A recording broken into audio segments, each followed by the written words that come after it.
Mike, Stacy. Hopefully it's good. Good. Yeah, you sound Welcome. terrific. All right. Yes, you do. Here comes Mary Miriam. Oh, how wonderful. Yeah, fab. I'm gonna go get my slippers. Okay. Teo, do you say Teo or Teo? It's Teo. Teo, welcome. And your mic sounds great too. I'm Kim. I'm the one who, shuffles papers around in the background. Nice to meet you. Well, the other thing is that yeah, you're more than the person that shuffles papers, But you Kim. know what I mean. I do know what you mean. Happily, that's what I focus on. That's So I don't know if you know this, but uh so Kim and I we have our PhD from Nebraska also. So yeah, so there's a Oh, lot there's a Nebraska connection there's a big today. Yeah, Nebraska connection today going on here. Awesome. Yeah, and yeah. are you both coming? Are you both in Lincoln today? No, Yeah, I am. I Oh no, graduated. you're graduated. You're in Minnesota, right? Yes. Yeah, Yeah. okay. Yeah, Well, congratulations. that's Thank right. you. There's Stacy, where are you? I'm in Lincoln, Nebraska right now. I yeah. just Oh, just got back from New York and I'm in Nebraska, yeah. Where I met Jason Teo, your friend Jason Crawford, who just Oh, won yeah. because we were nominated in the same category for the Lambda and he won it, which is awesome. Oh Well yeah, Yeah. done. Bravo. congratulations, by the way. I meant to say that right off Yes, the indeed. bat. Oh my Congratulations. gosh. I'll say more about it at the reading, but what a full circle weekend for me because Robin, I first heard you read when I was about 19 years old in 1998. An Undergrad, all-American girl. I was studying with Cynthia Hogue, and yeah, to be reading with you was just like, what? At were, the were, same were weekend I you was at at the Bucknell? Lambdas, it's like my head is exploding. Stacy, were you at Bucknell? Yeah. hmm That's right. That's Which most of the time was very sad for me, except for moments like that. right. Uh-huh. Uh-huh. And my teachers were great, but socially it was not a great place to be queer in 1995. Yeah. I'm sure. I'm Yeah. sure. But then you got to Lincoln. Yeah. It's gayer than Bucknell, that's for sure. Well, when I talked with Stacy, and the connection with Stacy was because of Liz All had brought Stacy to Plymouth State, and of course Liz is not teaching now there, but um I said, "Oh, Stacy, I had this vision." And I thought there was no way that the two of you had never read together. I couldn't believe. And Stace like immediately just said, "Oh, that would be my dream." That's literally what you said. And I said, "Well, I'm gonna make your dream come true then." And here we are. Here we are. And then we found, It's and then I found out, of course, that Teo was I hadn't at that time realized that Teo had the connection to Nebraska. I had only because I had met Elise McHugh at the University of New Mexico Press here in Washington. We'd had lunch and was saying, "You've got to read this book, A Chronology of Blood." And I did. And it's such a it's not only a remarkable debut collection, it's just a remarkable collection, right? Debut, any, period. it's, yeah, phenomenal collection. And then I realized, and Stacey's like, "Oh," and I said, "Oh," and Teo, you had already been, we had already had you scheduled to read with Robin, and I said, "Okay, so and I told Stacey, the other person's gonna be reading is Tao Shannon," and Stacey's like, "Tao's my former student," so it came together beautifully. It was just a Lovely, really lovely lovely reading. synchronicities. Yes. Hi, It's Marjorie. about, Hey, Robin, great to see you. I'm looking forward to hearing you and everybody else. Thank yeah. you. It's about 5 minutes before showtime. Say, Sandy, everybody's sound is great. Yes. as Sandy introduces you, I'll share materials in the chat, including links to more information about you and purchase points for your materials. And I'll do that again tomorrow on Facebook as a way to amplify it, everyone. Have a wonderful reading and thank you for being with us today. Thank you so much, Kim. Thank you, Kim. Of course, we cannot do this program without Don and Kim. So obvious to me, and Kelly's getting settled. The door is closed. It's official. The door is closed. It's official. We're in for the duration. Okay. And yeah, everybody, just a couple minutes. Of course, people will continue coming in as the reading begins. That always happens. So no alarms there. Don't worry about anything like that. As Kim mentioned, we're very, very happy to be able to put in the chat links for the books, and those will appear also again tomorrow on our Facebook page, and as well as our amazing readers websites. So if you want to learn more about them, then their bios that we mentioned today, and that will also be in the chat. You'll have all the links to that information. And I'll mention this when we are also on a line with the recording, but just a reminder that the chat will be live today for your use, and it is there is not a private chat function, but you can utilize the public chat with everyone, and people tend to be very active in the chat. So Do you have my links? yes, we Oh, have. good, Yeah, everyone. yeah, we have everything. We Okay, have good. everything. Yeah, we have everything. Kelly's like, "Do you have my links?" I'm like, "Yeah, we have everything we need." Kim would let us know if we didn't. I'm just so And here comes another discombobulated. person that read with Robin in New Mexico. We have a big Mary Oishi, the poet laureate emerita of Albuquerque. Amazing poet. Welcome. And we're just about 2 minutes. We're just about 2 minutes out. Oh, here's our friend Jude Marr. We love Jude Marr coming into the room. Hi, Jude. And I'm so looking forward. Thank you so much for your time, everyone, today. It's really beautiful here in the Pacific Northwest. I hope wherever you are is a spectacular day or evening. Some of you are in vastly different time zones than out here on the West Coast, but we welcome you from wherever you have traveled to arrive here in our Zoom room today with us. We're so glad you're here. And we're going to get started in just about 2 minutes. Just a reminder that the order will be, for our readers, just a reminder, will be Kelly will be first, Robin, then Tao, and we will close out with Stacey. And then there'll be, I'll just have a couple program reminders. We will definitely come in at the 90-minute mark, if not a little less than that today. So everybody sit back. Get really comfortable. It's going to be a remarkable reading, and I'm so grateful that you can all be here live to hear it today. And oh, here comes Sylvia.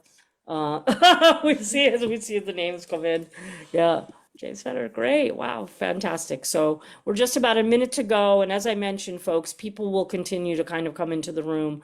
Don't let that alarm you in any way. We're very good about keeping people muted so that they don't interrupt the flow of the reading. So thank you very much.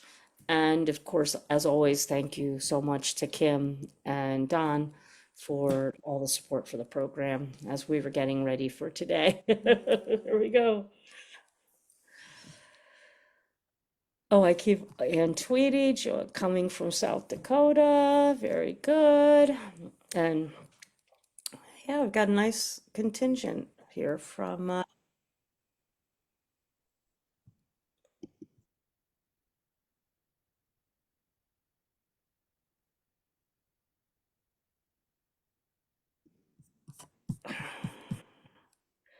well, welcome one and all, bienvenidos, Cadmila Falcha, 100,000 welcomes to one and all. and happy Pride. It's our second Sunday edition of Cultivating Voices live poetry in this month of June. I'm Sandy Yannone, your host of Cultivating Voices live poetry, and today it's our new books showcase. It's not just any new book showcase, though. This new book showcase is our final showcase of our spring season. And it's also not just any new book showcase, because I am here with one of our readers, Kelly Russell Agodon, out here in the Pacific Northwest. Beautiful day here. And it's also not just any showcase. This is, my friends, a supernova of a showcase that's been on the books, my radar screen, for months. I put a big circle around it on my calendar for this day. And I smiled at that big circle every time I've looked at it for months. And now today we are here. Today we are here, Kelly. Yay. And we're together. And we are also here with Robin Becker, Tao Shannon, and Stacey Waite. And we're joined here on location, as I said, in the beautiful, sparkling Hood Canal here in Washington State. So I want to thank you, Kelly, for opening up your home for us to do the reading. Well, before we settle in for this incredible star show today, again, a big shout out to our readers for last week's reading, our June Poets focus on pandemonium. And what a reading that was by Lenny De La Roca from his book Pandemonium. All of you on the open mic, and of course, modestly, I enjoyed featuring my new chapbook, Fire at the Big Top, as part of the Pandemonium. But for today's reading, just a few reminders. The chat is live, a live wire, so please do use it generously. Put in your comments of support and encouragement and amazement for what you are listening to. And I want to also say thanks so much to those of us live here in Zoom, those of you who are watching live through YouTube and Facebook, and the many of you that watch us live on our recordings. All of that is thanks to all the good work that Don Krieger and Kim Ports-Parsons do to make this program possible. And of course, in addition to the chat being live, a reminder that in that chat, all the links to our poets' books will be available to you in Zoom, as well as tomorrow they will be again on our Facebook page. We hope that you will give the gift of poetry to yourself and to as many people as possible, and encourage sharing the books by our amazing readers for today. So in that spirit of giving, if your resources allow, please do consider buying 1, 2, 3, 4, multiples of 4 of all of the collections. Support the poets and their presses that support them. Well, and now to our very first reader. Sitting right next to me, Kelly Russell Agodon. We were together here. Oh, we're shaking hands. I love that. Beautiful. And we've got the hand behind us also. Yes, we do. Kelly, I don't know if most famously, because you wear many hats, even though you don't have a hat on right now. Although you could. You could have a hat. There you go. Now you do. Now, see, now you see it. Now you don't. Now you've got a hat. Probably most famously in Cultivating Voices realm was our co-host for our epic Poetry Pride Parade last year. We did this from here. 3 hours. 3-hour Poetry Pride Parade. And a brief program note, next week we're back for our 7th annual, but we'll talk about that in a few moments. Anyway, want to thank you, of course, for always being so supportive of Cultivating Voices live poetry. And you've read from a number of your books here in our new book showcases, and you are an incredible poetry citizen, and an amazing friend and human being. And I absolutely adore you. So I'm so glad to be sitting here with you today. And the fact that we get to do the reading together here and then go have some mayhem after is mayhem. I'm gonna try, well, we already had mayhem because I fell off a paddleboard this morning, and I'm gonna teach Kelly how to play backgammon tonight. Yeah. Yes, okay. But enough about our mayhem. Let's go to a little bit more about you professionally in your bio. Kelly Russell Agodon. And I will also be reading at Eagle Harbor Books on the 23rd of this month. So if you are here in the Pacific Northwest, join us in Bainbridge Island. But Kelly Russell Agodon is a bi-queer poet and editor whose newest poetry collection, put that book up right in front of everyone, Accidental Devotions, was just published very recently to amazing fanfare by the one and only Copper Canyon Press, which we do love right here in Port Townsend, Washington. It's a book full of spirits and spirituality, desire and grief, smartphones and Emily Dickinson, with poems that ask, what do we accidentally give our attention to? Kelly has given her attention to 5 books of poetry, and also is the co-founder with immaculate attention of Two Sylvia's Press. She also co-hosts the poetry series Poems You Need with Melissa Studdard. And as we've mentioned, she lives here in a very small, but not as small as the town we were in last night, seaside town in the Pacific Northwest, where she writes poems, paddleboards, and occasionally keeps company with the ghosts, all things we did since I've been here. Yeah, you paddleboarded. I've tried to paddleboard. I did not successfully. Well, you were on it for a few seconds. Should That's I turn okay. this? Yes, go right Okay, ahead. ready, So welcome, Kelly. Thank you. I'm so happy to be with I'm you. now nervous. I wasn't Oh. nervous, and now I'm nervous. right. So thank you all for being here. This book is new, so I'm still learning about it. It's celebrating. It's just 1 month and 2 days old. Oh no, it's 1 month old today. No, Today's the 14th of June. okay, I'm wrong. Then it's 1 month and 2 days old. So Okay. I'm just going to read 5 poems from here, and we'll go from there. Sandy's going to be right next to me while I read, so we can see whether I'm doing a good job or not based on your expressions. I think we've all been through like so much in the last decade. I have been like in some sort of like minor crisis for the last 2 to 4 years. And what I realize is there's a lot going on, but there's always beauty if I take the time to look for it. So this poem was written on a day when I wasn't feeling connected. It's called Some Days You Wonder If God Has Left the Group Chat. It begins when your phone autocorrects, life is meaningful to life is meatloaf.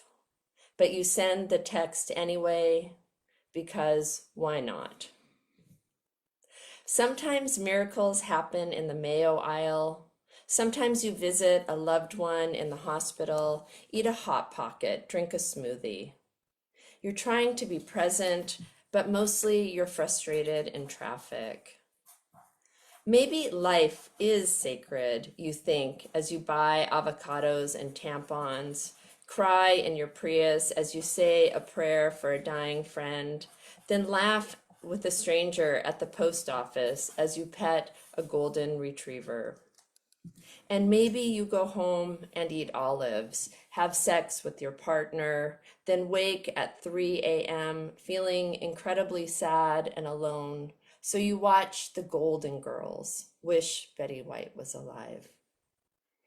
And you're still unclear about meaning, if your life has any, or if it's lost somewhere like Malibu, where God's checked out and ordering DoorDash, putting the ringer on silent.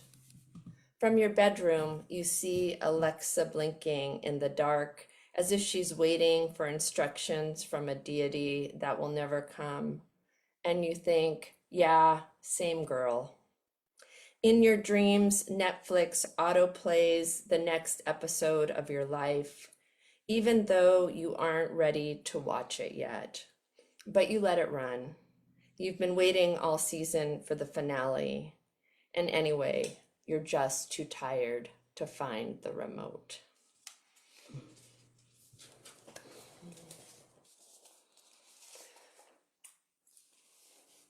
So a lot of this book was inspired by things, I'm just accidental things, but then things I read.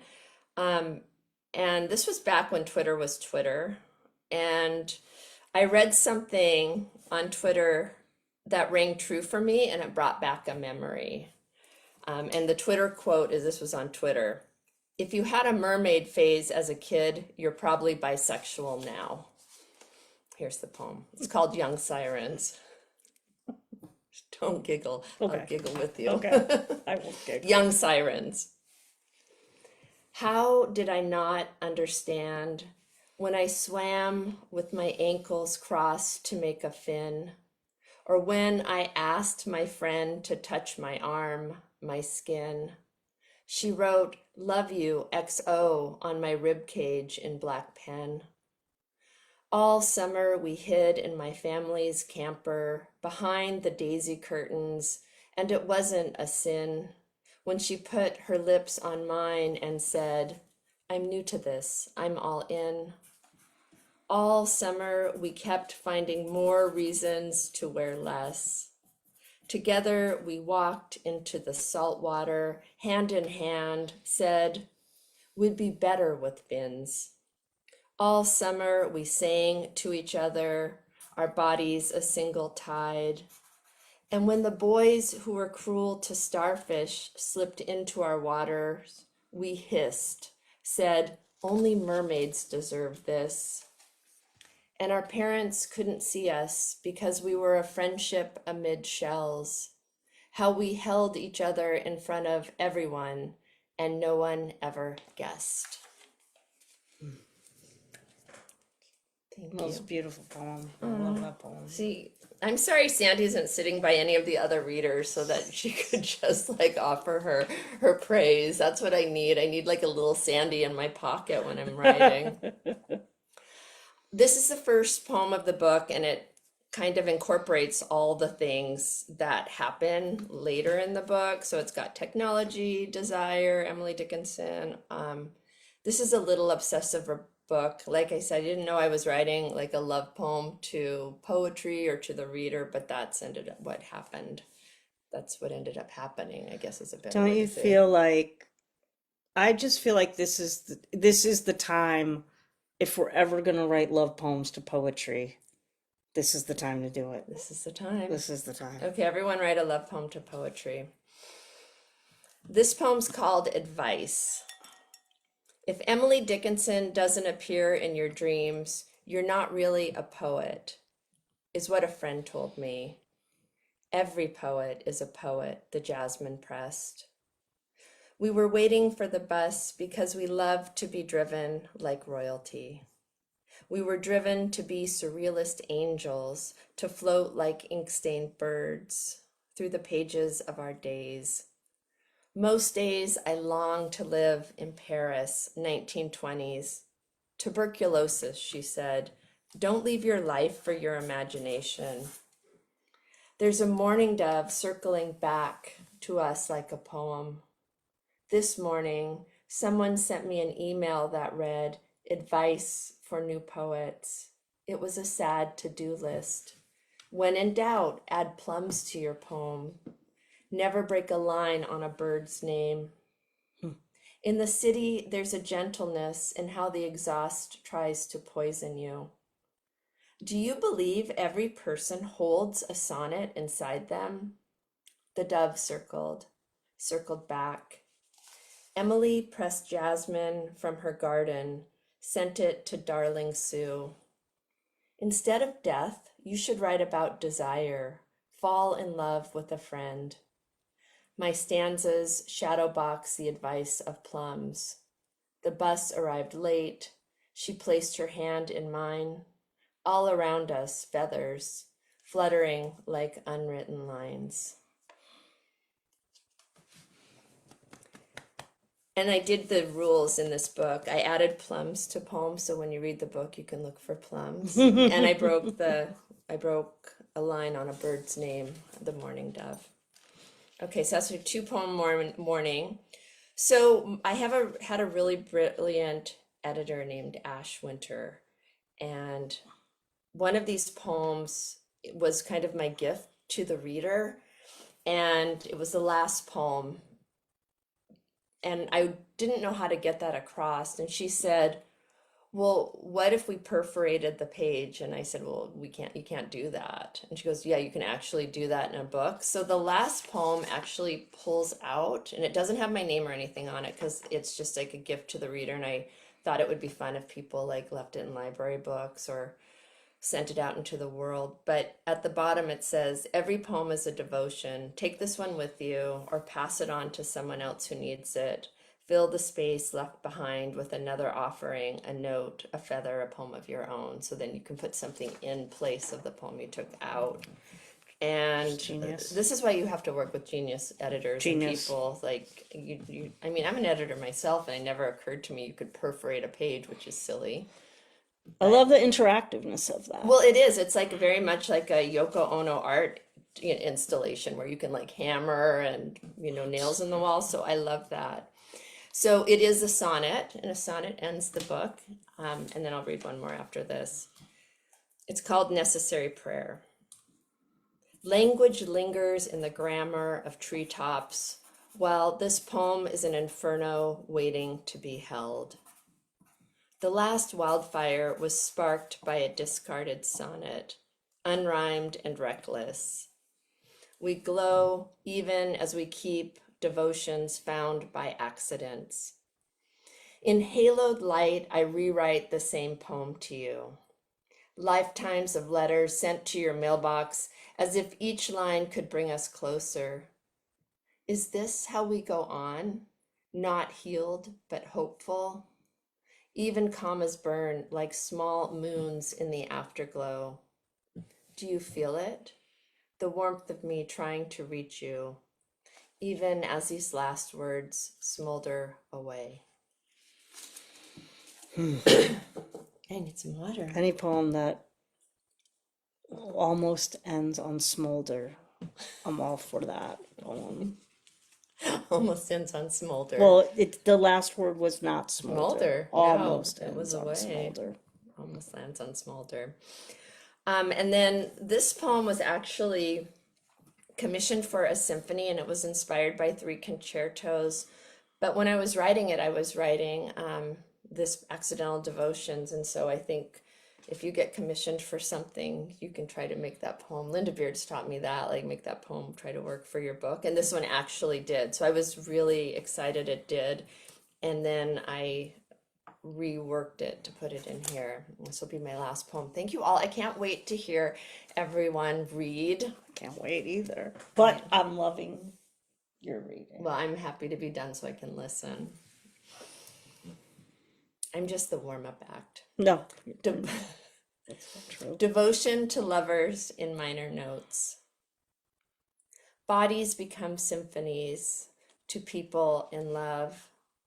In my bedroom auditorium, her leg over my hip bone. In a dream, we were a fever song, rose smoke, wasp diaries. We lived in a melody of memory where everything floated. Her smoke rings tracing my clavicles, my body beneath her silk. She became a breeze, and though I knew how to hold a meadow made of minor notes, a symphony fantastique, I never learned the harmony to hold her silent beat. But when she was bewitched with velvet drapes and drowsy, she recites the story of how we sip champagne with a museum guard who let us run our fingers down the curve of a secret Chagall. And when the lights dimmed around us, she rolled another cigarette and said, "Ladybug, There's enough light for one lifetime. There's enough paper for all the poems you need to write. Thank you. Oh, thank you for all the paper, the poems, the musicality that comes through these devotions is what I'm very struck by. And I really felt that echo of Emily coming through in many of the lines. Thank A you. bit of channeling. Channeling A Dickinson. bit That'll of be my memoir. channeling. Yeah. Particularly in that sonnet. These are like beautifully tender poems, and not just the ones that we've heard, but you see this throughout the rest of the book. And in that regard, even though the book is called Accidental Devotions, nothing feels accidental to me. It feels like sacred, and you use that word, necessary prayers to the beloved. Yeah. And those are necessary. Those are necessary. Prayers to the beloved are so necessary at all times. Thank you. At all times. So thank you so much. Thank you so much. The book, let's show it one more time because it's here, because we're here, is Accidental Devotions, Copper Canyon Press. Thank you, Kelly Russell Agodon, for being you and for sharing your fabulous home with me and our beautiful listeners today here on Cultivating Voices, live poetry. Well, we move from the necessary to the essential in poetry for me with Robin Becker. And I heard Robin Becker read for the very first time. It would probably have been something like 1990 at MIT, maybe 1989, maybe 1990. But we didn't meet until I was in Nebraska when her Lambda award-winning book, All American Girl, was published. This book truly changed the landscape of my life, Kelly, and to many, many people, I know this to have been true. And she has continued to do this with her poetry. Anywhere she goes, she has changed people's lives with her work and her poetry citizenship. And that is truly not an understatement. I do not feel like I would be sitting here with all of you fine people if I had not met Robin Becker. And I know that's true for many, many people in the literary community. So to be celebrating with Robin, her now new and selected poems is that is a milestone for any poet. And I am so pleased that I am around for this milestone to be able to celebrate with Robin and to have Robin on the program. And now here's a little bit more of the formal biography, which really, needs no introduction. But Robin Becker's poems have recently appeared in the American Poetry Review and the New Yorker. Again, I remember them being, when they came out, I just screamed when I got my issues, and I practically have them framed and on my walls. I love the poems in them, and I'm so glad they're now in the new and selected. Robin is liberal arts research professor emerita in English from Pennsylvania State University, where she's also received fellowships from the Bunting Institute, the Mass Cultural Council, and the National Endowment for the Arts. Her ninth book, and 9 is a sacred number also, Kelly and everyone.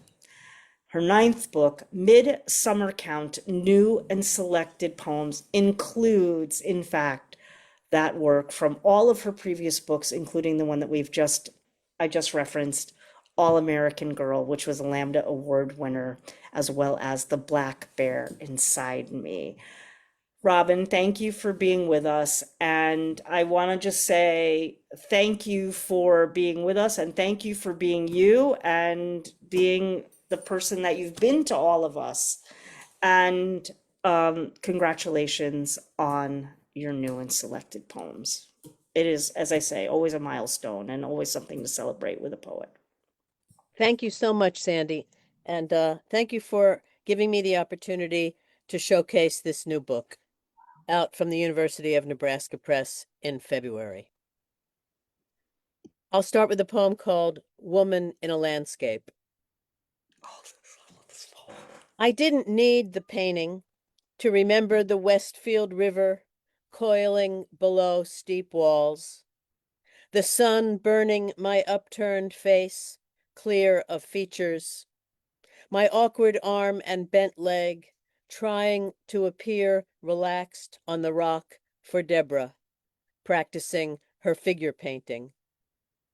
Naked, I wanted to be useful to her in the color fields of July and August, where I ached to shed my shame with my clothes, to trade my barely acceptable 24-year-old body for one I could admire as I admired hers.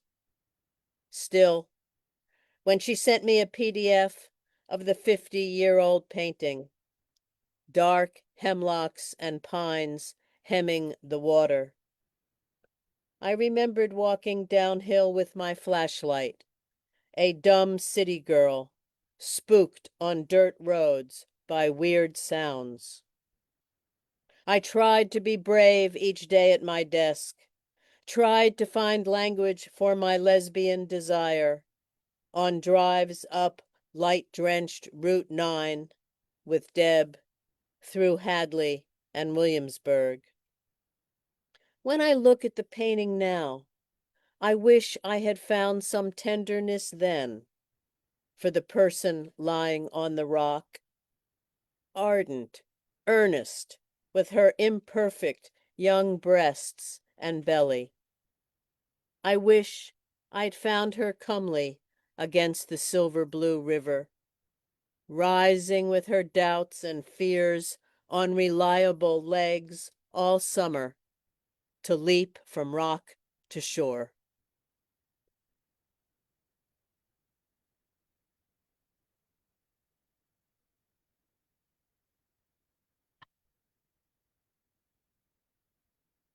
The next poem I wrote in response to Frank Bedart's poem called Queer, which opens with these two lines. If you lie to yourself about this, you will forever lie to yourself about everything. So when I heard Frank read that poem, I thought, I can't let him own the words. So I wrote a poem called Dyke. Dyke. The word came after me, then hid each time I turned to look at it. It breathed in the hedge. I could hear it bite and snap the air. I feared the woman with slicked back hair sitting on a bar stool, her back to the dance floor, a beer in her hands. Disco drove the word away, but it came back. Bulldyke, bulldagger. What did the word want with me? And why this dread, this desire, this dangerous butch striding through Kenmore Square uncamouflaged? Dyke had a spike in it, a cleated surge. In leathers, the word leapt 18th century grillwork on the Boston Common and led the parade around the city, the slow, snaking, joyful motorcade of a new millennium. First, I had to hate her. Then, I had to hurt her. The rest of my life, I ate from her hand.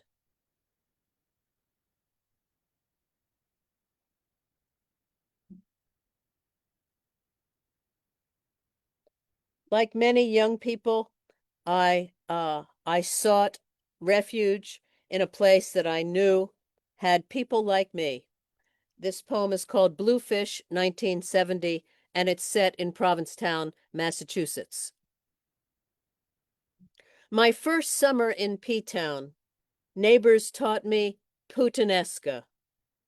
Oil, capers, olives, marinating fish. In the tiny kitchen of the 3-bay half cottage I rented with my unemployment check, blocks off Commercial Street, where the drag queens called, "Hello, Dolly," and bluefish sold for $3.99 a pound all summer. At Race Point, fishermen anchored in wet sand fought the indigo wind, the inky surf, bluefish on their lines, and in coolers.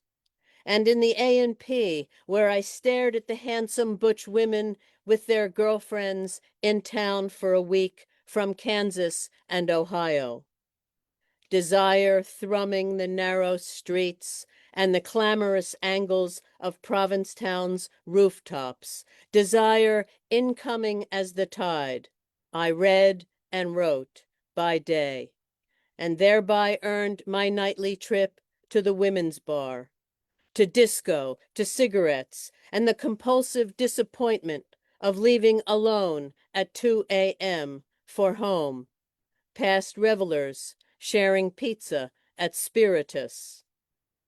You never know what the senses will retain. Just last week, at the supermarket, I overheard, "Look, they have bluefish today."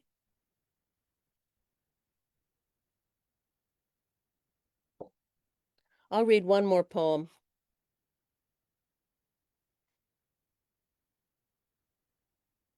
This is called Late Apology.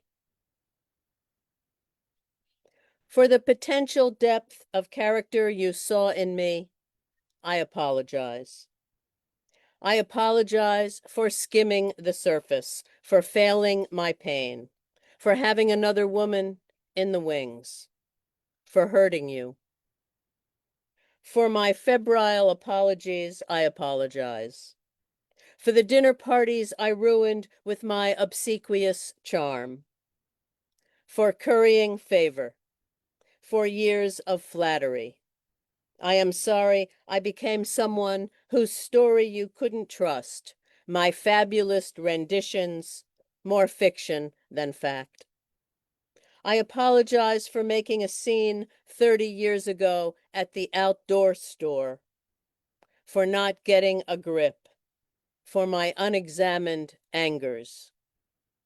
I apologize for choosing anger instead of grief, for choosing rage instead of laboring towards forgiveness, which was always what you wanted for me.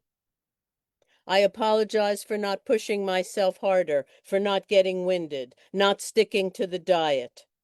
I apologize for calling the plumber before trying to fix the faucet myself, for expensive hours on eBay, for not being more like you, whom I admire, for your devotion to what's difficult.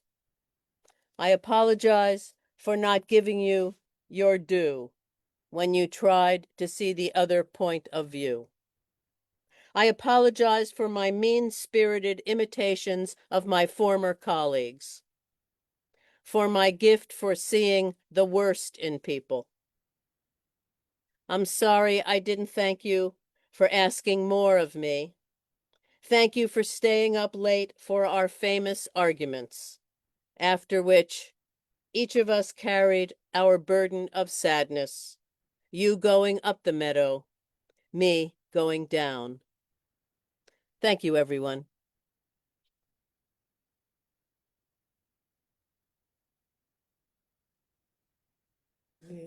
Thank you.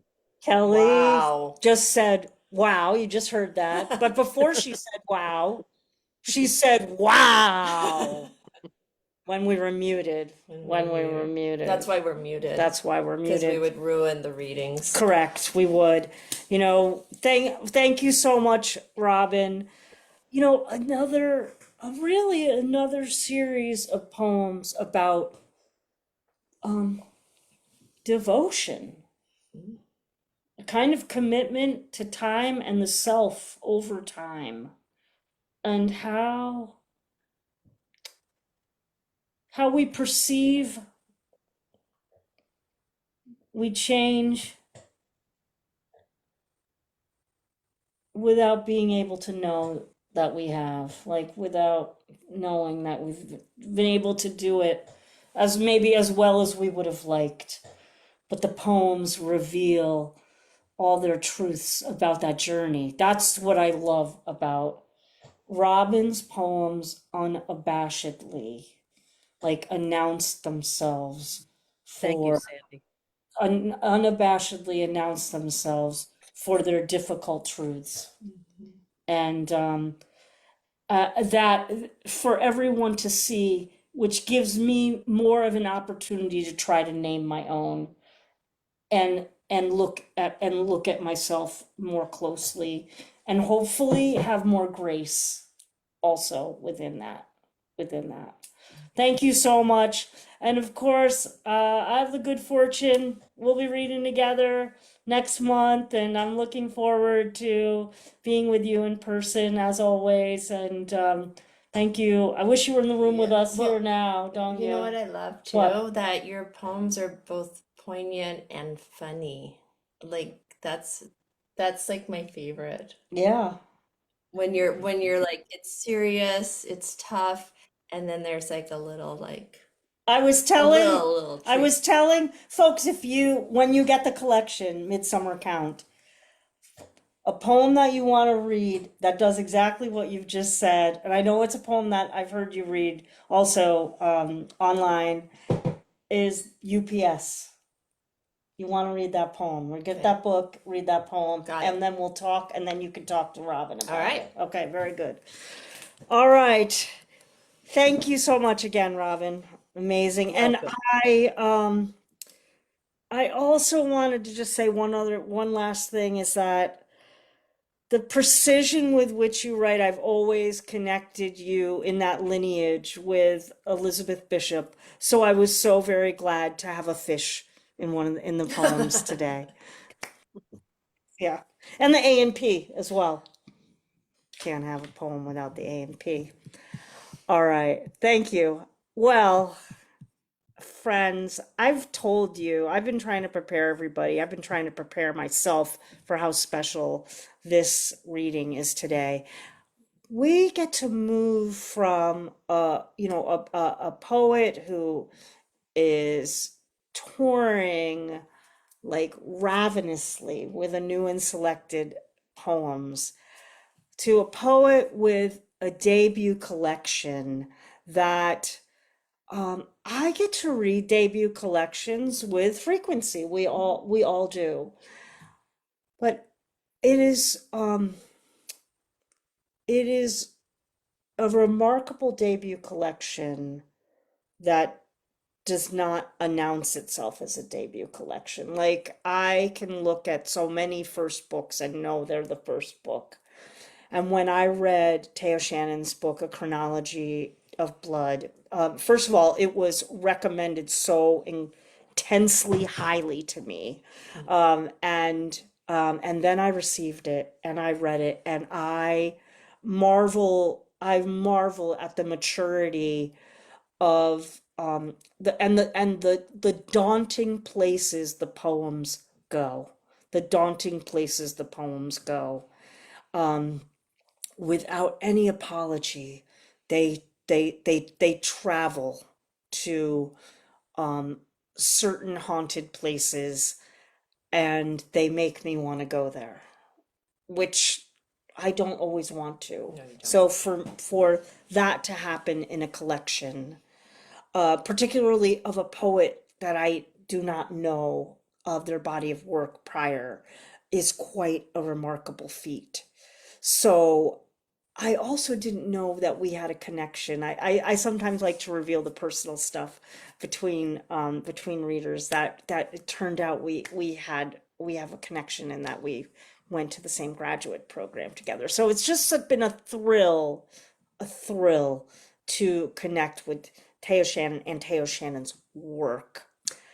Um, it is as I said, it is the voice of a particular haunt that really yearns to be heard.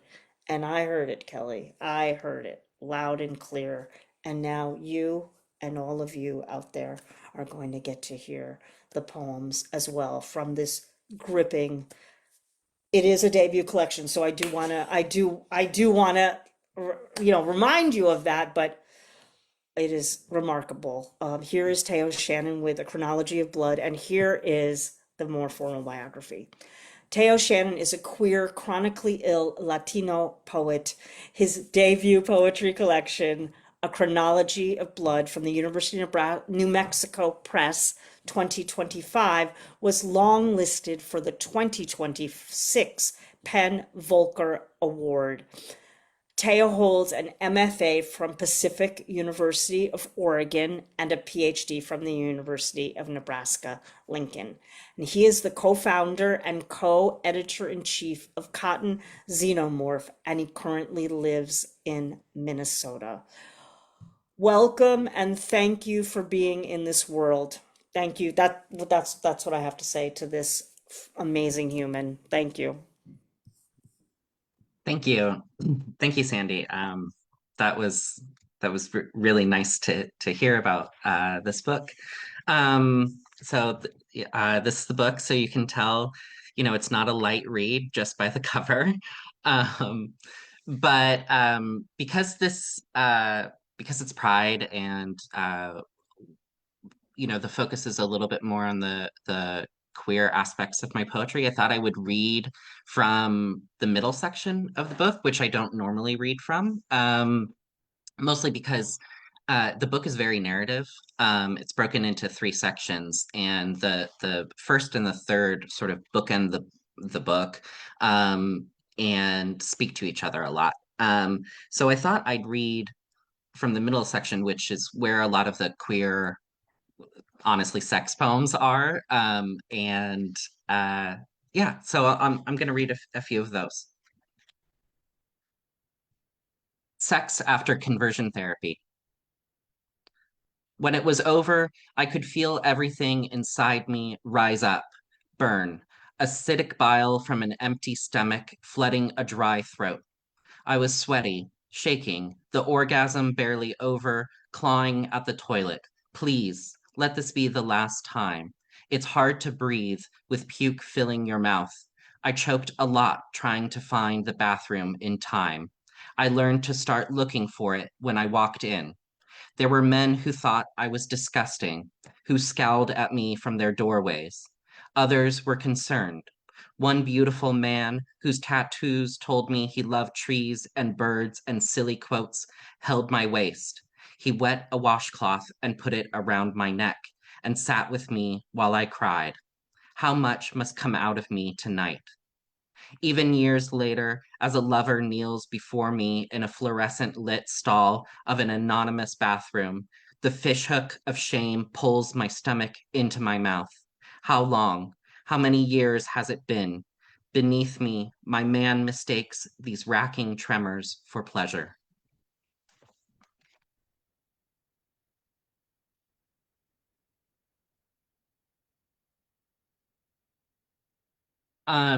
This poem is the title is actually it's a bar in Chicago, and I hadn't been there in a long time, and I just went back because I went to the International Mr. Leather. It's like a leather conference and contest. It's it's just drag, but in leather. And it was my first time, and it was really fun, and everybody was like incredibly kind and supportive of the fact that I was like there alone and it was my first time. um and it was also funny to go back to this bar and realize nothing had changed at all. It was the exact same bar that I went to when I was in undergrad at Northwestern, and now I'm here like 15 years later or whatever. And yeah, it was great. um, so this is called Jackhammer. I felt powerless for so long, glancing from one man's chest to his chin, never to his eyes, to the next man begging to be desired. I've worn the clothes they tell you not to wear outside, so long as someone looks at me. I go where the powerless go, downstairs, through the dark, where your clothes are packed into brown bags, where an old man writes the bag number on your shoulder, so drunk as you might become, you can't forget. Chicago is cold in the winter when all you're wearing is a jock strap and sneakers, cash for the bar tucked under a hat or a heel. Here, I'm not powerless for the first time. Here, despite the men who won't look at me upstairs, I'm shiny, new, already unwrapped for their delight. And for once, I decide who can look and who can touch, and I want them all to look and touch. A man who looks like he could crush me gently pulls at my waist, and when I push his hand, he walks away hungry. I've never been a commodity, desired like this, never been able to deny the pleasure of calloused fingertips. Power is inverted here. The men above, with their leather and chains and latex, are all performance. Down here, even the tallest man will kneel if I push on his shoulder, if I grant him the gift of service. Some men are proud, proud until their knees touch unclean concrete. Others know to leave their pride upstairs.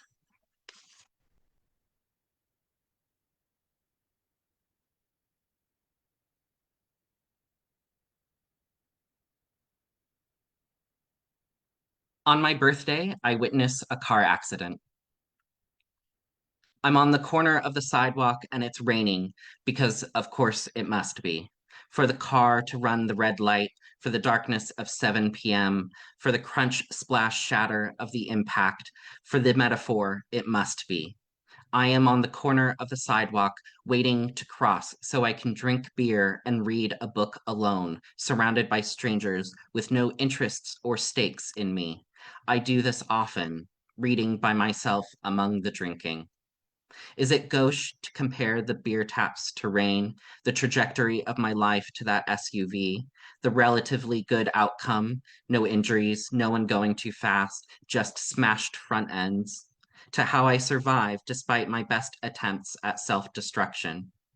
If it is, well, I've gone and done it, haven't I? I've put the words down, as if I'm not desperate for you to tell me it's okay to forgive my lack of art here. I have a confession. I called 911 and detailed the accident, crossed the street, and drank 2 beers. Then I took a cab to a hotel where a man I've never met told me I was a good boy and whispered happy birthday when he finished.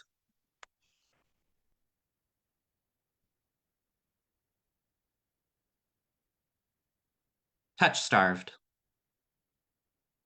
We both know what is light is not light alone. No light without heat and those attracted to it. This is not a poem about moths and flames or ugly creatures fluttering around their tragic ends. The moth knows what happens, bears witness to the others dropping from the air like heavy feathers full of dust. The moth isn't here because of an attraction, but hunger. Unbearable lack of nectar, unbearable thirst for the Pentecostal vision. The moth burns his hands holding the light. The wicked inherit light with pain. The wicked, with their capes of scales, finally turning to a salvation that cuts across their eyes. Listen, the moth isn't turning to light for fascination, for untamable curiosity. The moth is desperate, as I am desperate, burning. How do I ask you to touch me?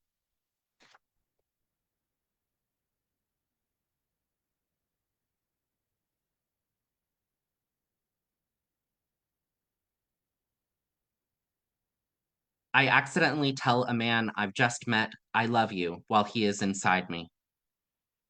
And the first thing he says after he finishes is, did you realize that you said that? And of course I didn't, but I know it's a thing liable to happen. Liable to happen, that I am full of tremendous feelings I hate, and one of those is love.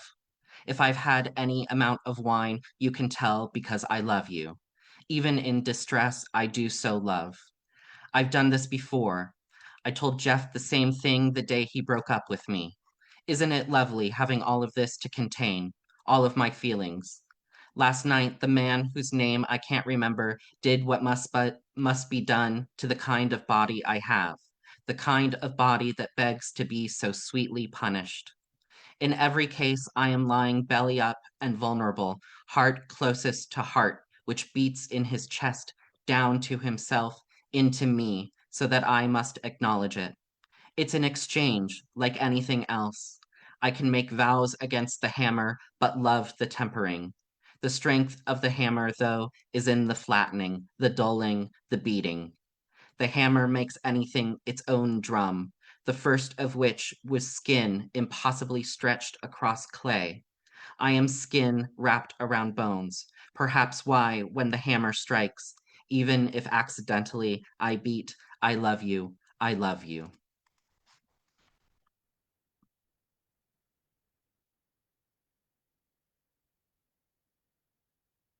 I think I'll just read two more poems. They're a little short, and then pass it on. Um, it's been a real joy to be reading with everybody. So, um, worship. You can kneel anywhere and make a shrine of it, as long as there is room to kneel. I don't believe in God, but in other forms of worship, which are nothing more than dedication. The care with which you must hold a knife, or the hours spent sharpening the blade, every task a meditation in precision. I have spent hours in the house of a man who, like any benevolent God, must mark his benevolence by meting out punishment on the wicked. And I am the wicked. I have been the wicked for so long, it has become my only name.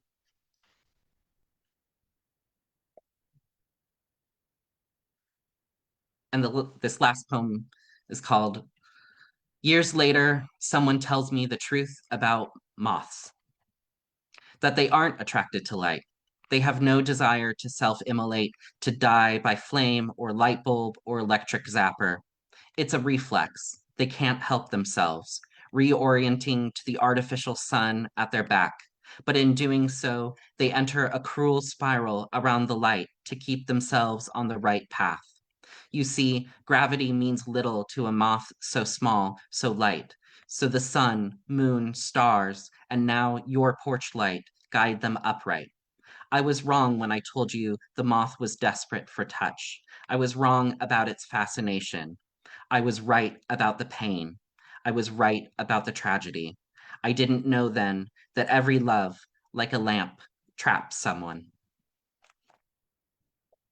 Thank you.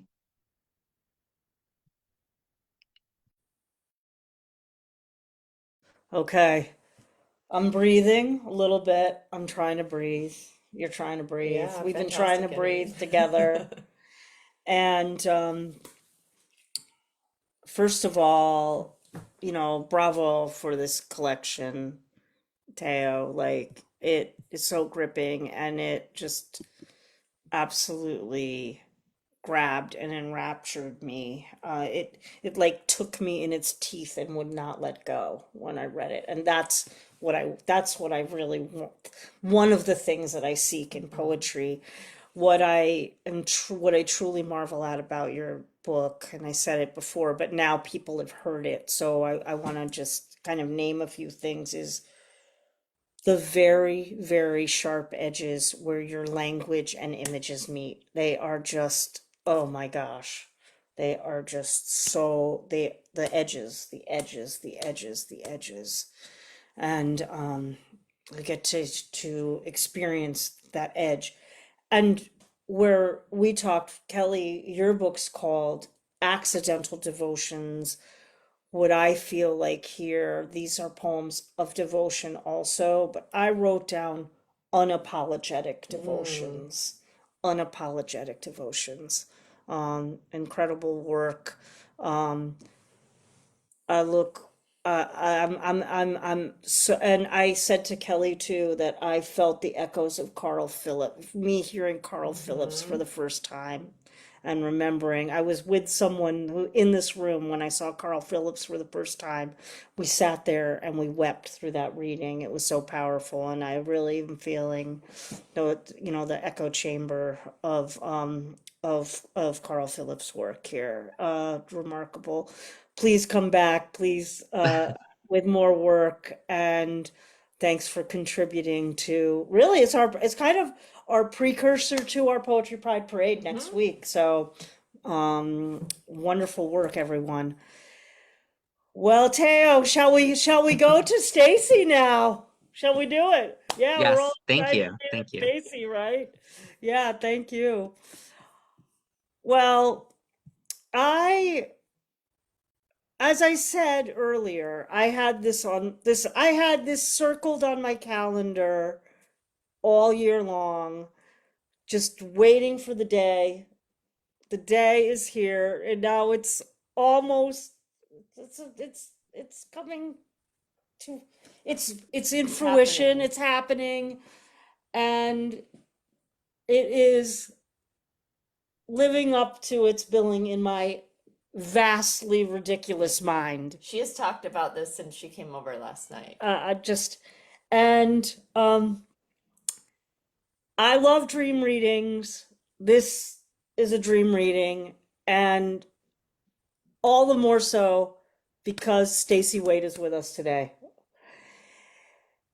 I saw Stacey read well over a decade ago when Butch Geography came out, and I saw Stacey read at AWP with the unbelievable Denise DeHamel and Maureen Seaton. And I knew what I was going to hear from them, but I had never heard Stacey's work that day then was absolutely ground shattering for me. It truly let me know that the poetry that I wanted to attempt to write was possible. And I feel that in that legacy way that Robin's work made our work possible, I also feel Stacey is in that realm of making next generation's work possible. Teo is an incredible example also of that. Like and I love to name the legacies. So I love this dream reading today where all the voices are, well, there's many more voices that aren't here with us today, but this particular constellation of voices comes together to remind us that our stories and what we need to say need to be in the world, and they need to be said in the language the way we need to define it, to take back our own language. That's the big message here coming today. I saw Stacey read earlier this year from their new book, and you, my friends, are about to go on a incredible journey with poetry and hearing this book that has just come off of the Lambdas. Congratulations. And so all the more reason we're so thrilled to be able to have you here after you experiencing that landmark event in your career as well. Well, here's the more formal biography with much gratitude to you, Stacey, for being with us today. Stacey Waite is the Susan J. Rosowski Associate Professor of English at the University of Nebraska-Lincoln and is the author of 5 collections of poetry. Choke was the winner of the Frank O'Hara Prize for Poetry, Love Poem for Androgyny, The Lake Has No Saint, winner of the Snowbound Prize for Poetry, Butch Geography from 2013, which I mentioned earlier, and the Lambda finalist, the newest collection, A Real Man Would Have a Gun. I just had chills run through because I've heard the poems. From the University of New Mexico Press 2025. Waite is also the author of Teaching Queer Radical Possibilities for Writing and Knowing from the University of Pittsburgh Press 2017, and works both in creative writing and composition studies, kind of at the intersections of those two in fact, creates the intersections. The stoplights and the green lights come from Stacey's work. Waite is also the co-editor of Inventing the Discipline. There it is. That's actually a better phrase for what Stacey does than what I just said. Inventing the Discipline, Student Work in Composition Studies, and the textbook Ways of Reading. Waite's poetry and essays have appeared in such journals as Writing on the Edge, Essay, New Territory, Literacy in Composition Studies, and Black Warrior Review. Waite's poems have been anthologized in a range of collections, including Best American Poetry and the Norton Introduction to Literature. And if this is your introduction to Stacey Waite's poetry, welcome, and I'm so glad you're here for it. Thanks so much for being here, Stacey. It's great to be with you today. Thank you so much. Sandy, gosh, I just want to say thanks for inviting me. And also, you know, if you ever have a moment where you doubt what we're doing or you just hang out with Sandy for a few minutes and you remember why to love poetry and why to love poets. And Sandy, you do such a great job creating communities of poetry and writing. And so thank you so much. And to all the folks behind the scenes, putting this reading together, thank you. It is a deep and profound honor, especially seeing we already had an amazing experience and could just all sign off now. But I will, I will go ahead and read. But everyone's been just amazing. I'll have more to say about that later. But for now, I'm going to read from A Real Man Would Have a Gun, and the last poem I'm going to read is going to sneakily come from somewhere else. But mostly I'll stay in this book. There's a poem called 1986. Papa Don't Preach hit the billboards. Our fathers said we couldn't listen to the song because of Madonna, because of pregnant teens in white dresses, but we listened anyway. Two rebellious girls, one of us less than half a girl, holding our hands over the boombox as if it were a gas stove for cold hands, waiting for the radio to play it so we could tape it. We hoped they'd play it before my father got home, before his keys jingled at the door like rusted wind chimes. We were best friends and 9 and already tired of being told what to do. Already grown stone sick of every cruel thing our fathers did to keep us from who we wish to become. We are about to find out that he is already home, already in the kitchen, mad about the music, mad about Lionel Richie and Billy Ocean and Prince, but Madonna is about to take him over the raging edge.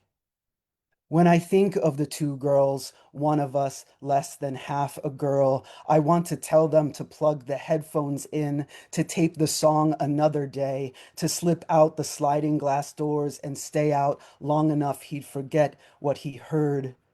But the two 9-year-olds, they love Madonna so much, they wouldn't hear me. They'd just hold their hands out over the tape deck, wait for the opening notes of the song to arrive, wait to be punished again for the things they love.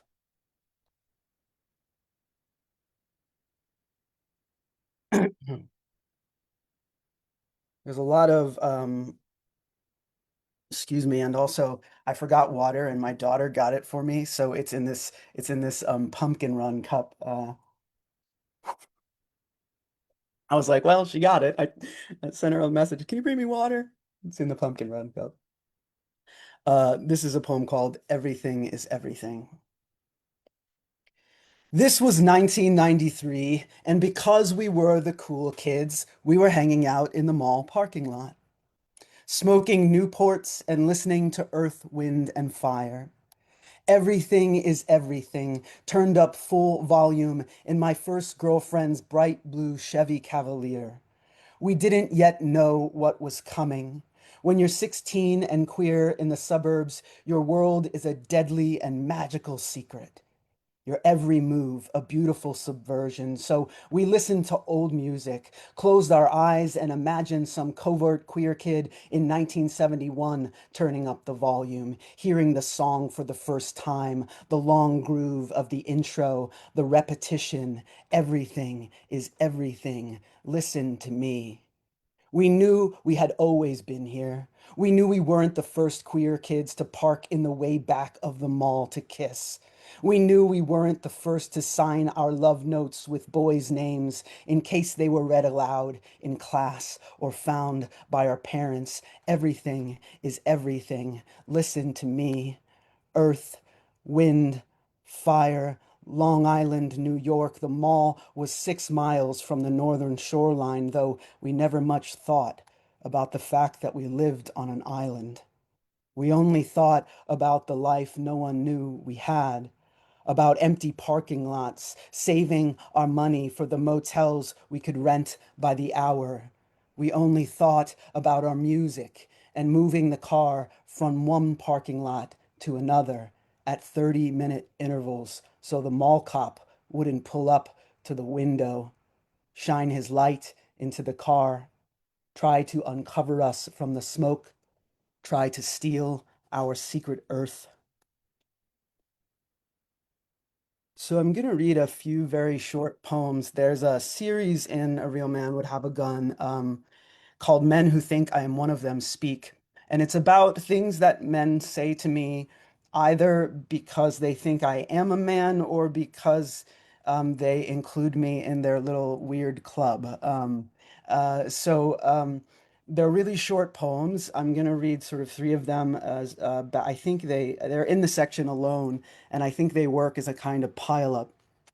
So I'm going to read three of them. They'll go by sort of oddly quickly.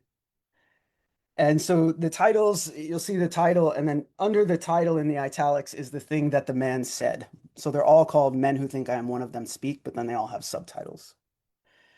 Men who think I am one of them speak, check out that ass. When they say this, there is always in the voices a sense of urgency, like that ass is the edge of a cliff and they could die with one wrong step.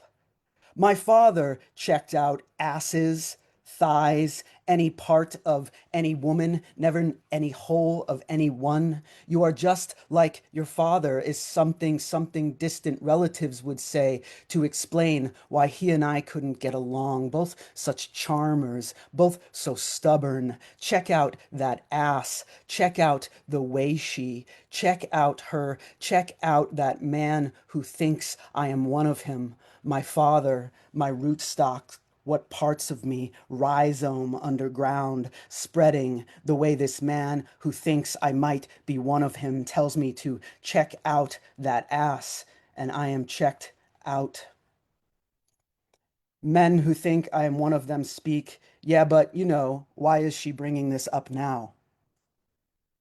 This one said twice, once about Christine Blasey Ford, and once about the student whose instructor told her what she could do with her hands. Bringing this up now is not the right time. Have to bring it up at the right time, just not after it happens or after you realize what it is or after enough years that the men who think I am one of them have to think back to when they might have done a thing that should not be brought up now because now is not the time to bring it up. Now is not truth time. These two men who said these two things do not think now is the right time. It's been too long. Even they can't remember if they've done anything that could be brought up now or ever. Men who think I am one of them speak, dude, we are going to have to fight them off with sticks. He is my friend and means that my daughter, just born, is beautiful. But it's him I want to punch in the face right now. Him I want to fight off with a stick, but he is my friend, of course, and means that my daughter, just born, is beautiful. Already a temptress, a body to be checked out by some of the men who think I am one of them, while she is defended by men whom maybe I am one. And we will all fight them off with sticks, and my daughter will never be her own. Not here. Not like this. So there's a whole bunch of those. I work a lot in series, and that was one of the series in this book.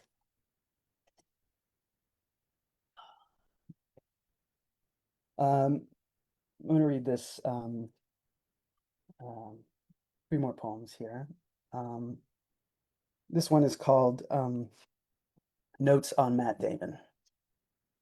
It's a longer poem, but it's kind of fun, so I always like to read it, especially because a lot of the other poems are kind of heavy. This one's heavy in its own way, but Notes on Matt Damon. On ratemyprofessors.com, quite a few of my students suggest that my class is hard and that I look like Matt Damon. Some of my students have even granted me the infamous hot chili pepper rating for looking like him. It's hard to know how to interpret this. After all, Matt Damon is indeed handsome, and if my last words could be any words, those words just might be, do you like apples? Well, I got a number. How do you like them apples? To the middle school boys who bullied me. If you haven't seen Good Will Hunting, you're missing some of the dirty pleasures of this pop culture poem here, but you can go see it later. I'm not from Boston, but the power of the accent does speak to me. I wonder what more Matt and I might have in common other than our East Coast upbringings. After all, he was born on October 8th, a Libra, and I am a solid on top of things Capricorn. My parents divorced when I was 7, and young Matt was a whopping 13 when his parents untied the knot. I wonder, did he run into the woods in celebration? Did he dream of the day he'd actually stop seeing his father's leather shoes at the back door? Did he refuse to speak in school? Did he dress up in girls' clothes or pretend he was the lead singer of girl bands like Hart or Wilson Phillips or, better yet, the Bangles? Did he want to work with his hands but find his hands inadequate? Did he want to be taller? Did he wander the halls of his middle school with notebooks full of love notes, never slipped into the lockers of girls who thought of him as harmless or never thought of him at all? Did he ever eat an entire gallon of cookies and cream on prom night while the rest of the neighborhood danced in their beautiful genders? Did he major in English like all us poets do because he believes language precedes action? Did he ever listen to his mother crying through the walls of his Cambridge home? Did he like Latin when he learned Latin? Did he know when he was taking Latin that only kids that eventually go to Harvard, which he did, take Latin? Did he drop out of Harvard because he wanted to be a movie star, or because the ivy walls started to seem sinister, or because he would have preferred to be the genius janitor solving equations overnight, the unsung hero, the silent show-off, the handsome but underrated underdog? Did he love expensive gin? Is that why he married a bartender? Did he become a Red Sox fan the same way I became a Yankees fan because some inheritances we cannot turn down, because our grandfathers' opinions about Major League Baseball were more important than their opinions on racism and sexism and war? Did he ever want to be a soldier? Did he know he'd grow up to gather white boy directors on HBO and combo mansplain, white-splain racism to Effie Brown? Did he know what power and money and whiteness would make of him? Did he know what teeth masculinity sprouts in the mouth, what privilege he could not feel in the frightening woods of childhood? Did I know? Did I know the pain and danger of my failed girl skin was also the implicated safety of my white skin? Did I know the tangled web we weave, Matt Damon, with our white boy smiles and perceived objectivity, with our hot chili peppers and East Coast accents? I don't want to be you, Matt Damon. What can I do to stop being you? To be some other kind of man, the kind of man who in the end knows when to sit down, shut up, and listen. And I'm just going to read, well, I should read one more or two more. I forgot. You always do that thing as a poet. It's like, I forgot to look at the clock and when I started, so I do not know. They're pretty fast, so I'm going to read 2. I'll read 2 more. This is called When Butches Shoot Pool. Sometimes one of them goes overboard. Sometimes one of them gets drunk. Sometimes one of them starts a fight with a woman who looks like Tony Danza. Sometimes one of them sinks the cue ball. Sometimes one of them gives the other the last cigarette. Sometimes one of them becomes the other's father. Sometimes one of them holds the pool stick like a rifle. Sometimes one of them makes fun of the other's side spin. Sometimes one of them hits a three-cushion bank shot. Sometimes one of them has the blue chalk on their fingertips or the blue of the blue chalk in their blue eyes. Sometimes one of them calls the other a sissy boy. Sometimes one of them plays a sexist song on the jukebox and calls their partner the wife. Sometimes one of them slaps the quarters down on the table like it's the very last pulsing left in their beating hearts. Sometimes one of them imagines their rage contained by the triangle, watches it crack open in the other's clean break. Sometimes one of them calls the shot by nodding their head in the direction of the pocket. Sometimes one of them is wearing the same cologne they wore in high school, but when the night is over, when they've left the bar without yelling or fighting, when they've left the last bills for the bartender, when they've both spit on the sidewalk, when they've reached the fast food parking lot down by the river, one of them would hold the other one if they cried. Not that they cry, just if they did. And I want to read one more poem. I'm going to read a poem from Butch Geography because I was saying as people were trickling in, and I think it was 1997, I got to hear Robin Becker read for the first time. It might have been 98. It's hard to know what year it was, but I was in college. So it was sometime between 95 and 99. And Robin was invited to Bucknell University. I think you were at Penn State at the time, Robin. And so I was at a reading with a friend of mine, a queer young man who was sitting next to me. We were not out. And Robin read from the poem Solar, which has the line in it that the desert is Butch. And I leaned to my friend and I said, "Did she just say Butch like a Butch lesbian? Like, did someone just say that in a poem?" And he said, "Yeah, I think that's what she said." And I was like, "What is going on?" Right? I was completely, and I want to tell this story because to just echo a little bit what Sandy was saying. I was at an age where the life I have right now did not seem possible. It did not seem possible. It didn't even seem possible in my poetry class to write a gay poem. No less seem possible that I would have a marriage license and children and all the things that have happened. And one thing I always hope is that I make it possible for poets younger than me to feel that possibility. And I wanted to both thank Robin for that moment in my life that I will like never forget. And then also, it's the poem that caused me to think of butchness as a landscape, as an actual. And I wrote a book some years later called Butch Geography, and it exploded my brain. So I wanted to read this poem for Robin. It's the title poem in Butch Geography, and I just wanted to close with that poem. So I'm gonna go ahead and read it, but gosh, yeah, what a cool full circle moment for me to be reading here with Robin Becker. So Sandy, thank you for that too. So it has the epigraph. It's called Butch Geography. It has the epigraph from Robin Becker. The line, "The desert is Butch." It's true some places are butch.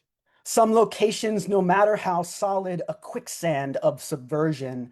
Cathedrals, the mouths of sailors, the shedding of pine trees in the yard, butch. Where phones are ringing, where suspension bridges rise up, butch. Train stations, orchids, oakwood, butch. The river with unbearable currents, butch. Fires, clearing out the woods, butch. The maps, the trails themselves, butch. Entire cities, Pittsburgh, Tulsa, Los Angeles, Lincoln, also butch. Infrastructure, circus tents, any place there is wind, any place there are sandstorms, deserts, yes. Playgrounds, yes. Beach dunes under the back tires of bikes, yes. Wherever there is cavernous depth, wherever there are tapped out wallets or strapped on sex or pat down checks from cops on chests, wherever there is grit dressed up like a gentleman, wherever there are ladders and lips or shutters and bricks or man things to fix, wherever there is a factory made bravado or a purely chivalrous motto. Indeed, in the desert, barren, hot, and silent, lizards and ring-tailed cats, no water, cold nights, the possibility of snake bites, and yet survival, the anthem of those places we have always been. Thank you so much.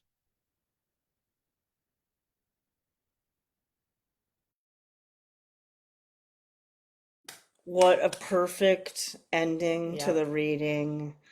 As you said, Stacey, like kind of the full circle of your story, the intersection with Robin's story, the next generation with Tao, like Kelly, we've heard it all. All the devotions came out today. Yeah. They came out full volume, which is really what I want to say about Stacey's poetry. The music of the poetry is full volume. I wrote that down. Full volume poetry at all moments. And that repetition and the way that the past and the present have an insidious spiral with each other. They hammer kind of home what we do not want to hear has and perhaps and might and likely will happen. That's what comes out in these poems. The truth, be brutal, the brutal truth. And this is, and yet we come to that conclusion that we've always been here and we will be here for eternity. We still will survive and be here. And that's what the legacy of these of all four of you have been today. You've been a demonstration of that. And we've had some dreams become realities today Yeah. in the reading. That's A fantastic. fantastic reading. Oh, go ahead. Oh, there's a whole generation that won't know about trying to tape Pressing the the radio and waiting waiting that to get it. anticipation. And then the DJ would sometimes talk into the song, and it would just make me so mad. When I read that poem at colleges, I always have to stop and make sure that the undergrads know that that's a thing. Taping a song on the radio. I remember having my boombox, and I would sit there for hours waiting for that the song, waiting for that song so I could press that. And you had to press the record and play at the the same right time, or else you'd mess it up and you'd have to wait more hours again. Yeah, Anyway, that was such good oh, the reading. full volume of that poetry. The deadly and magical secrets revealed. The deadly and magical secrets revealed. Thank you so much, Stacey. And thank you, Kelly Russell Agodon, Robin Becker, Tao Shannon, Stacey Waite. Folks, would you unmute and show your appreciation for our readers today? I cannot believe my friend Liz all just entered the room. Thank you. Thank you. Thank you. Thank Thank you. you. Thank Thanks, Stacey. you. That was Thank fabulous. I This is just loved it all. beautiful. Oh, there's the gallery. Thank you. Incredible preview to what I also know will be another powerful reading next week. It is our 7th annual Poetry Pride Parade of Come On Back. Anyone who read today, welcome to come read poems next week. It is always an incredible parade of folks coming through, reading their poems. We do not know who will appear and be part of the parade and the floats and the top hats and you know the what are they called, the majorettes, what are Majorettes? the majorettes. Okay. You never know what people are going to dress up. There might be bubbles, there might be balloons. I don't think there's going to be a majorette, though. You Maybe don't? someone will. See, Challenge. now you just said you don't think there's going to be a majorette. Now somebody's going to come as a majorette. I have a baton in my closet. There you go. See, you could come. That will be next week, my friends, our 7th annual Poetry Pride Parade, where we also will be celebrating with poets from Sinister Wisdom. Sinister Wisdom is celebrating its 50th year of publication in 2026. So we will be doing a big shout out and honoring of Sinister Wisdom with all of you, I hope, back here for the open mic. Well, that is the program for today. We got to go buy some books. Oh, yes. I have all the books already, but I want to buy more to give them to people. Absolutely. That's it, the gift of poetry. I want to thank again Kelly, Robin, Teo, and Stacey. I said at the top that this was going to be a supernova of a reading, and what's bigger than a supernova? That's what the reading was. What's bigger than a supernova? The universe. The universe. We heard the universe today. And again, next week, come back. It is our season finale, our spring season finale before we go on our summer hiatus. I am so grateful for all of you here in Zoom Live for being with us today, and so looking forward to seeing who arrives next week as we close out the spring season and head into our summer hiatus, where of course we'll be working already on our fall readings. And in fact, I'm not going to give a little preview. I'll give a little preview next time of our opener. We already know our season opener going to be a very amazing season opener in the fall. Well, again, thanks for spending part of your Sunday with us today. I'm so grateful for everyone. I hope you have an incredible rest of your day, evening. And as I always say at the end of every program, please do take incredible care of yourselves this week. Take exquisite care of your beloveds, and keep writing those remarkable poems. They do change lives. This is Sandy Yannone for Cultivating Voices, with amazing thanks to Kelly Russell Agodon for your hosting of the mosting, mosting of the hosting, and also finally to Kim Ports Parsons and Don Krieger. Without the program, without their help, the program would not exist. Take care, have a great week, and we'll see you next week for the Pride Parade. Let the mayhem ensue. Let the mayhem ensue.